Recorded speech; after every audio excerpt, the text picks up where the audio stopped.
കാര്യമായിട്ടുള്ള സ്ഥലം ആവശ്യമില്ല അല്ലേ? ചെറുതായിട്ട് ചെറിയൊരു കളർ ഒന്ന് മാറും. അത്ര വേണ്ടു. ടേസ്റ്റ് ചെയ്യാനുള്ള അതെ നമുക്ക് ടേസ്റ്റ് ചെയ്യാനുള്ള സാധനമാണ്, റോസ്റ്റ് ചെയ്യാനുള്ള സംഭവമല്ല. അപ്പോൾ നമ്മൾ ജസ്റ്റ് വെറുതെ കറിവേപ്പില ഇതെല്ലാ കുട്ടിലും വരുന്നതാണ്. ഇഞ്ചി വെളുത്തുള്ളി പേസ്റ്റ് അല്ലേ? ഇഞ്ചി വെളുത്തുള്ളി പേസ്റ്റാണ് നമ്മളിലേക്ക് 3 ടേബിൾ സ്പൂൺ, 3 വലിയ ടേബിൾ സ്പൂൺ ആണ് നമ്മൾ അതിലേക്ക് ആഡ് ചെയ്യുന്നത്. ഓക്കെ, അതിലേക്ക് നമ്മളത് വീണ്ടും വയ്ക്കുന്നു. ഈ ഉള്ളി വെളുത്തുള്ളി പേസ്റ്റ്, ഇഞ്ചി വെളുത്തുള്ളി പേസ്റ്റ് അങ്ങനെയുള്ള സംഭവങ്ങളൊക്കെ ഇടുന്നതാണ് നമ്മൾ ഈ സ്മെല്ല് ഭയങ്കരമായിട്ട് ഈ കടയിൽ നിന്നും വരുക എന്നുള്ള സംഭവം. അപ്പോൾ ഇത് ഇതിപ്പോൾ എന്ത് മസാലയാണ്? പെരിഞ്ജീരകം. നമ്മൾ പെരിഞ്ജീരകം പൊടിച്ച മസാലപ്പൊടിയാണ് ഇതിലേക്ക് 1 ടേബിൾ സ്പൂൺ. നമ്മളതിൽ നല്ലൊരു സ്മെല്ല് വരുന്നുണ്ട്. ഈ മസാലകൾ ഉള്ളി ഇഞ്ചി വെളുത്തുള്ളി ചിലപ്പോൾ വലിയൊരു സ്മെല്ല് നമുക്ക് വരും. അതൊരു ഭാഗമാണ്, അതാണ് ഇതിൻ്റെ പാകത എന്ന് പറയുന്നത്.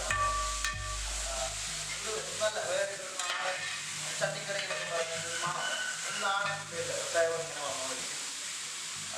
പിന്നെ നമ്മളതിൽ ആഡ് ചെയ്യാൻ പോകുന്നത് മഞ്ഞൾപ്പൊടി. 3 ടേബിൾ ഓക്കെ, എല്ലാം 3 ടേബിൾ സ്പൂണാണ്. നമ്മൾ മസാലകളെല്ലാം 3 ടേബിൾ സ്പൂണാണ്. മഞ്ഞൾപ്പൊടിയും 3 ടേബിൾ സ്പൂണാണ് നമ്മൾ യൂസ് ചെയ്യുന്നത്. അത് നമ്മൾ അതനുസരിച്ച് നമ്മൾ ഇളക്കി കൊടുക്കുക.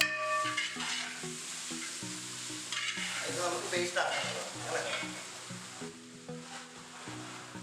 പിന്നെ നമ്മളിത് മല്ലിപ്പൊടി 3 ടേബിൾ സ്പൂൺ അല്ലേ? അതെ, നമുക്ക് മസാലകളെല്ലാം പറഞ്ഞതുപോലെ 3 ടേബിൾ സ്പൂൺ മല്ലിപ്പൊടി, മഞ്ഞൾപ്പൊടി എല്ലാം 3 ടേബിൾ സ്പൂണാണ് എടുക്കുന്നത്. ഇനി 1 ടീസ്പൂൺ മുളകുപൊടി, അത് വേറെയാണ്. കാരണം അത് കൂടിക്കഴിഞ്ഞാൽ ചിലപ്പോൾ എരിവ് രക്ഷയുണ്ടാവില്ല. അപ്പോൾ അതിനൊരു പാകതയുണ്ട്. അപ്പോൾ അത് നമുക്ക് ഒരു ടേബിൾ സ്പൂണാക്കി നമുക്കത് കുറയ്ക്കാം. പിന്നെ എരിവ് കൂടുതൽ കഴിക്കുന്നത് ഇവിടെ ഇതിലൊരു കറക്റ്റായിട്ടുള്ള കണക്കുണ്ട്. കറക്റ്റായിട്ടുള്ള കണക്കിനാണെങ്കിൽ നമ്മൾ ഉണ്ടാക്കുന്ന പോലെയല്ല, ഹോട്ടലിൽ വേറെ തന്നെ ഒരു ടേസ്റ്റ് ആയിരിക്കും. അത് ഇവിടെ ഇഷ്ടമാണ്.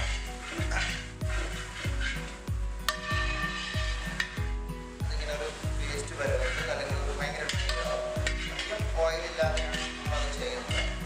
നമുക്ക് പേസ്റ്റ് ആക്കാനുള്ള സാധനം അതെ, ഇത് നമുക്ക് പേസ്റ്റ് ആക്കാനാണ്. നമുക്കത് പേസ്റ്റ് ആക്കാം അല്ലേ? അപ്പോൾ നമുക്കത് പേസ്റ്റ് ആക്കാം.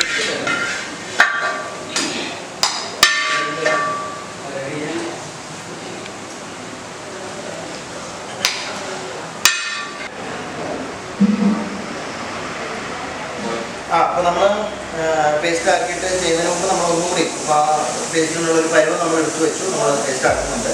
അതിന് മുമ്പ് നമ്മൾ എന്താ പറയുക, സൺഫ്ലവർ ഓയിൽ തന്നെ നമ്മൾ ഒന്നുകൂടി ജസ്റ്റ് അത് ഭയങ്കര ഡ്രൈ ആയിട്ടാണ് നമ്മൾ എടുത്തത് പേസ്റ്റ് ആക്കാൻ വേണ്ടി. നമ്മൾ ആ പേസ്റ്റ് ആക്കുന്ന പരുവത്തിലുള്ള സാധനം നമ്മളത് കൊണ്ടുപോയി. ഇപ്പോൾ നമ്മളത് പേസ്റ്റ് ആക്കിയിട്ട് വരും. അതിന് മുമ്പ് നമ്മുടെ ചട്ടി ഇങ്ങനെ കിടക്കണം. ആ ചട്ടിയിലേക്ക് നമ്മൾ ഒരു 4 ടേബിൾ സ്പൂൺ കോക്കനട്ട് ഓയിൽ, വെളിച്ചെണ്ണ, നമ്മുടെ നല്ല നാടൻ വെളിച്ചെണ്ണ ഒരു 4 ടേബിൾ സ്പൂൺ ഒഴിക്കുകയാണ്. അത് ചട്ടിയിലേക്ക് ഒഴിച്ചു. പിന്നെ അതിലേക്ക് ഒഴിക്കുന്നത് ഉലുവ, 1 ടീസ്പൂൺ ഉലുവയാണ് നമ്മളതിലേക്ക് ഒഴിക്കുന്നത്. വളരെ കറക്റ്റായിട്ട് കിടക്കുന്നതാണ്. 3 ടീസ്പൂൺ മല്ലിപ്പൊടി, മസാലപ്പൊടി, 1 ടീസ്പൂൺ മുളകുപൊടി, 1 ടീസ്പൂൺ ഉലുവപ്പൊടി, ഉലുവ. ഓക്കെ, നാടൻ വിഭവങ്ങൾക്കെല്ലാം ഒരു രുചിക്കൂട്ടായിട്ട് വരുന്ന സംഭവമാണ് കറിവേപ്പില. കറിവേപ്പില നമ്മളിട്ട് കുറച്ച് ഡിസ്ട്രിക്ട് വരയ്ക്ക് നന്നായിരിക്കും. ഓക്കെ, അരച്ചു വെച്ച പേസ്റ്റ്. ഈ പേസ്റ്റ് എന്താണ്? മസാല. എന്തൊക്കെയാണ് ഇതിൽ? നമ്മൾ സവാള, തക്കാളി,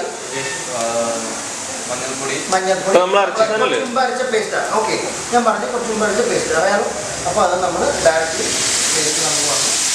ഓക്കെ,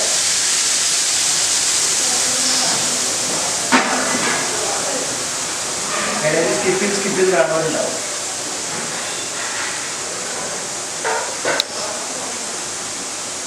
ഇനി നമ്മുടെ main ingredient chicken. 1.5 kilo chicken. അത് ചെറിയ കഷ്ണങ്ങളാക്കിയത് അല്ലേ? ചെറിയ കഷ്ണങ്ങളാക്കി ഒരു ഇടത്തരം കഷ്ണങ്ങളാക്കിയ ചിക്കൻ നമ്മൾ ഡയറക്റ്റ്ലി 1.5 കിലോ ചിക്കനാണ്. അത് നമ്മൾ ഡയറക്റ്റ്ലി ചട്ടിയിലേക്ക് ഇട്ട് കൊടുക്കും. ഈ ഒരു പരുവത്തിലേക്ക് ഇട്ട് കൊടുക്കുകയാണ്. നമ്മൾ ചിക്കൻ്റെ സ്റ്റോക്ക് ചേർക്കുന്നുണ്ടോ? ഇല്ല അല്ലേ? ചിക്കൻ്റെ സ്റ്റോക്ക് ഇല്ല. ഓക്കെ, നമ്മൾ ഒരു പരുവത്തിലായി. ഉള്ളി, ഇഞ്ചി, ജിഞ്ചർ പേസ്റ്റ് മാത്രം. ജിഞ്ചർ പേസ്റ്റ് നമ്മളതിൽ ചേർത്തു. പിന്നെ ഇതിലേക്ക് നമ്മുടെ കോഴ്സ് പാകത്തിനുള്ള ഉപ്പ്. അത് ഞാൻ കണക്ക് പറയുന്നില്ല. ഒരു ഈ പരുവത്തിൽ അത് പുള്ളിക്ക് മാത്രം അറിയുന്ന ഒരു സംഭവമാണ്. ഇപ്പോൾ 1 സ്പൂൺ 2 സ്പൂൺ എന്ന് പറഞ്ഞാൽ ശരിയാവില്ല. അപ്പോൾ പുള്ളിയുടെ ഒരു പരുവം പുള്ളിക്കറിയാം. അതുണ്ടാക്കുന്ന ഷെഫിന് ഉപ്പ് കൊടുക്കുന്ന ഒരു ഭാഗമാണ്. അത് നമുക്ക് കൈയെടുക്കാൻ പറ്റില്ല. ശരി.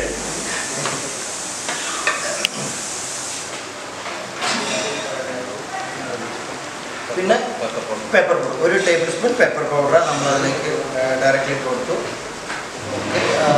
ഈ മസാലകളൊക്കെ കാണുമ്പോൾ തന്നെ നമുക്കറിയാം ചട്ടിക്കറി എന്ന് പറയുമ്പോൾ ഒരു നാടൻ പേരാണ്. അപ്പോൾ നാടൻ ഫുഡുകൾ തന്നെയാണ് ഇതിൽ പ്രൊജക്റ്റിൽ വെക്കുന്ന ഒരു സംഭവം എന്ന് പറയുന്നത്. അപ്പോൾ ഓരോ ഫുഡും പേര് പോലെ തന്നെ ഇപ്പോൾ ചൈനീസ് ആകുമ്പോൾ സോസുകളുടെ ഒരു ഈ നാടൻ എന്ന് പറയുമ്പോൾ ഈ മസാല, മഞ്ഞൾപ്പൊടി, അതൊക്കെ നമ്മുടെ നാടൻ കറികൾ ഉപയോഗിക്കുക.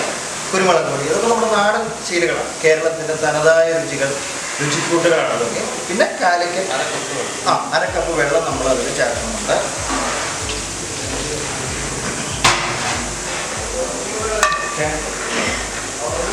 അതിങ്ങനെ തിളച്ച് ഇതിലൊരു വേവ് എന്ന് പറയുന്നത് എത്ര 10 മിനിറ്റ് വേവാണ് ചേട്ടൻ ആവശ്യപ്പെടുന്നത്.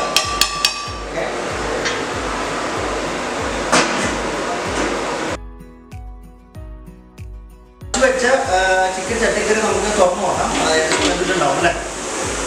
അതെ, ഏകദേശമല്ല, നല്ല രീതിയിൽ വെച്ചിട്ടുണ്ട്. അതൊരു പരുവമായി എല്ലാ മസാലകളും എല്ലാം അതിലേക്ക് ഇങ്ങനെ ഇറങ്ങിച്ചേർന്ന് അതൊരു പ്രത്യേക പരുവത്തിലിരിക്കുവാണ്. ഇനി നമുക്കത് ഓഫ് ചെയ്യാം.